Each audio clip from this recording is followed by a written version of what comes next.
Picture this. It's a hot summer's evening in Paris, 1911. The city is just baking in a record-breaking heat wave. The streets are empty, and the Louvre Museum is quieter than it's been in a long, long time. But as the last of the tourists leave for the day, one man slips inside. He's about to pull off the heist of the century. So let's get right into it. The story of how the Mona Lisa just vanished from the Louvre is one of the wildest, most unbelievable crimes in art history. It kicked off this massive global manhunt that had police completely stumped for years. So the big question is, how did one guy actually do it? You know, the plan itself was just shockingly simple. This wasn't some high-tech operation with a huge crew. Nope. It all came down to one man who knew the museum's biggest weakness: its own routine. I mean, the heist was almost laughably straightforward. The thief, dressed in the museum's own white uniform, just found a storage closet and waited there overnight. Simple as that. He came out around 7:15 the next morning, which was a Monday, so the museum was closed. He just strolled right into the Salon Carré, lifted the 200-pound painting right off its hooks, and carried it to a stairwell.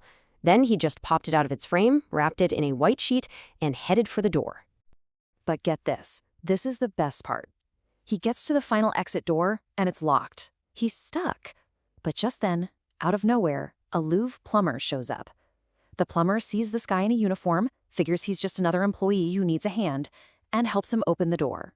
And just like that, the thief walks out into the streets of Paris with the Mona Lisa tucked under his arm. So, once the painting was gone, the theft kicked off one of the most frantic, confused, and just chaotic investigations the world had ever seen. And if you want to know how lax security was, it took a full 28 hours for anyone to even notice the painting was missing. Why? Well, museum photographers had been taking artworks off the walls for a new project, so nobody thought a blank space was a big deal. It was only when an artist showed up the next day to sketch the Mona Lisa that the panic finally set in. The reaction was immediate and absolutely massive. France literally closed its borders. Newspapers put up a huge reward, $250,000, and the tips that came in were just insane. Thousands of people were calling police claiming the Mona Lisa was everywhere at once. One person said they saw it on a train headed for Belgium. Another swore it was on a ship to America. The police were just chasing shadows. The police were so desperate for a lead, they even started looking at some of the most famous people in the world. First up, the artist Pablo Picasso was actually arrested. It turned out an associate of his admitted to selling him some other statues that were also stolen from the Louvre. Then, the rumor mill pointed to the American banker J.P. Morgan. The theory was that he'd paid for the theft to get the real masterpiece for his private collection. But, of course, both leads went absolutely nowhere.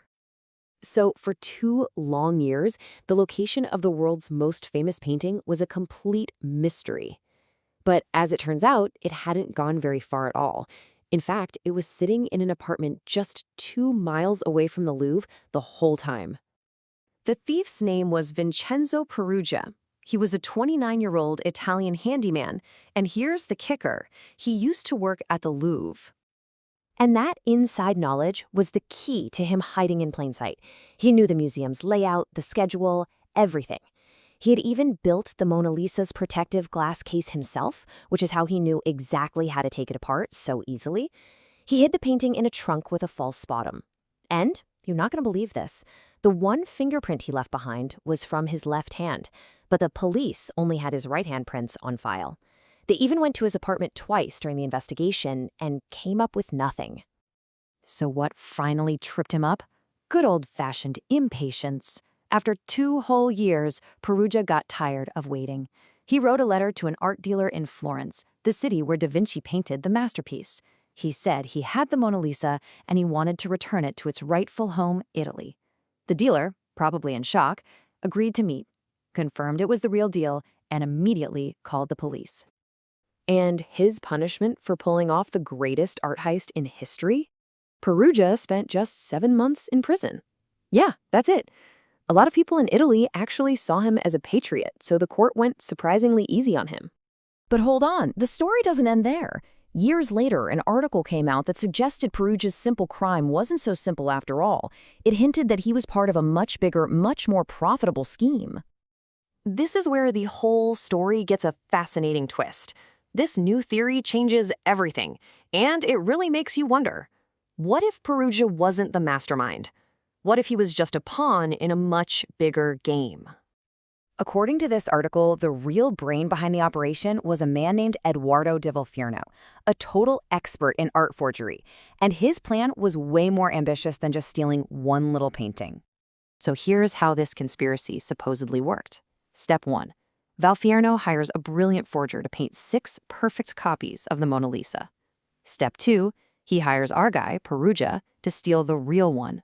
Why? Because the theft itself was the marketing. With the entire world obsessed with the missing Mona Lisa, Valfierno could move on to step 3, selling his 6 fakes to 6 different super-rich collectors, each one believing they were secretly buying the real stolen masterpiece. According to this version of events, Valfierno and his crew never even cared about getting the real Mona Lisa back. They made off with what would be $90 million today by selling the fakes. And Perugia? He was just left holding the original painting, totally clueless about the massive con he'd just been a part of. So, what's the real story here? Was it just a simple patriotic handyman who got in way over his head? Or was he the unknowing key to a brilliant multi-million-dollar forgery scheme? The world may never know for sure, but either way, the theft of the Mona Lisa is, without a doubt, the most captivating art heist in history.